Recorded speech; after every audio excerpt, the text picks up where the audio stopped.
So for this portion of the lab, we started by aligning the laser to the rail as we always do. But this time, we added in a pentaprism, and that's because we wanted to be able to translate the beam on another axis.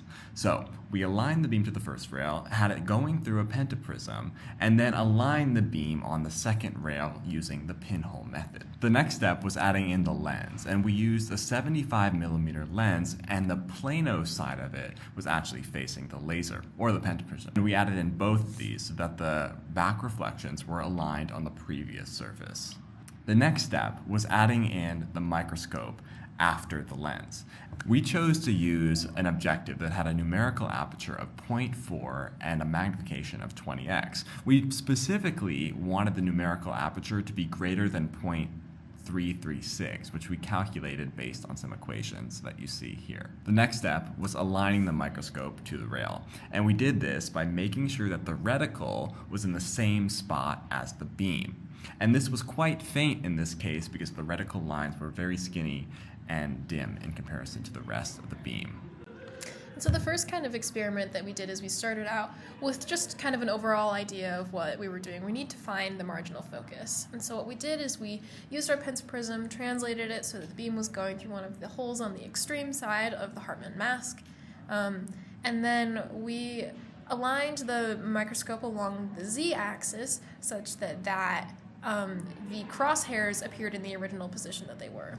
Then what we did is we swept through all 9 of the Hartmann holes, and what we observed is that on both extremes we were able to see the crosshair in that original nominal position, as well as in the middle hole the crosshair was in the nominal position.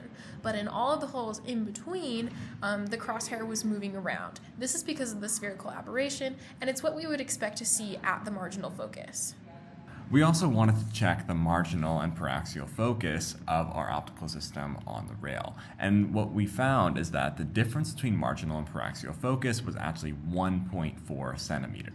For reference, this is an extreme amount of spherical aberration that we're seeing, because this difference means that our rays are focusing at significantly different points than we would expect or hope for. For the next part of the experiment, we wanted to check the longitudinal aberration of the system. And so what we did is we moved the pentaprism, and this allowed us to move the beam through different pinholes in the Hartmann mask. As the beam passes through each one of the Hartmann pinholes, because of spherical aberration, those rays are all going to come to focus at a different point on the optical axis. To measure those longitudinal aberrations, what we did is we moved our microscope along the z-axis until that crosshair then reappeared and was centered in that original nominal position. And we took note of all of those longitudinal positions, and then we plotted them so that we could visually see what the longitudinal aberration was looking like, and we could then predict where our paraxial focus lies. The next portion of the experiment was really similar. What we did is we passed the beam through each of the pinholes in the Hartmann mask individually, but instead of moving the microscope longitudinally along the axis to recenter those crosshairs, what we did is we used the translation stage to move the microscope transversely. This allows us to measure the ray aberrations, which are similar to the wave aberrations in that the ray aberrations are the derivative or related through the derivative and the f number of the wave aberrations.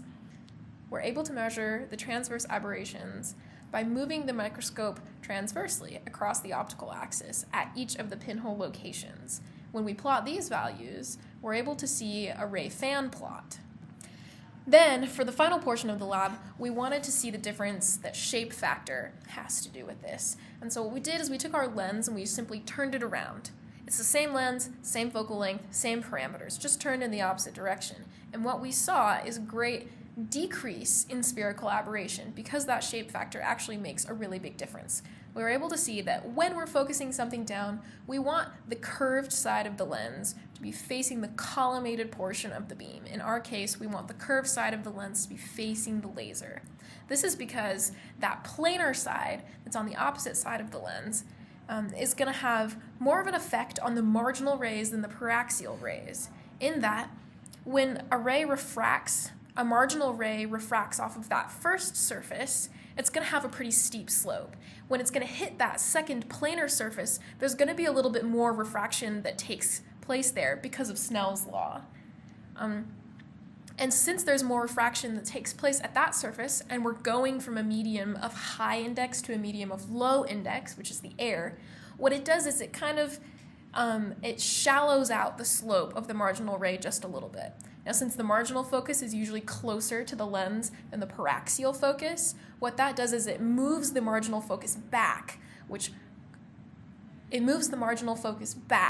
moves those two foci closer together, which reduces our overall spherical aberration. Ultimately, when looking at the graphs we created of our longitudinal spherical aberration versus focus, we can see that they match really well.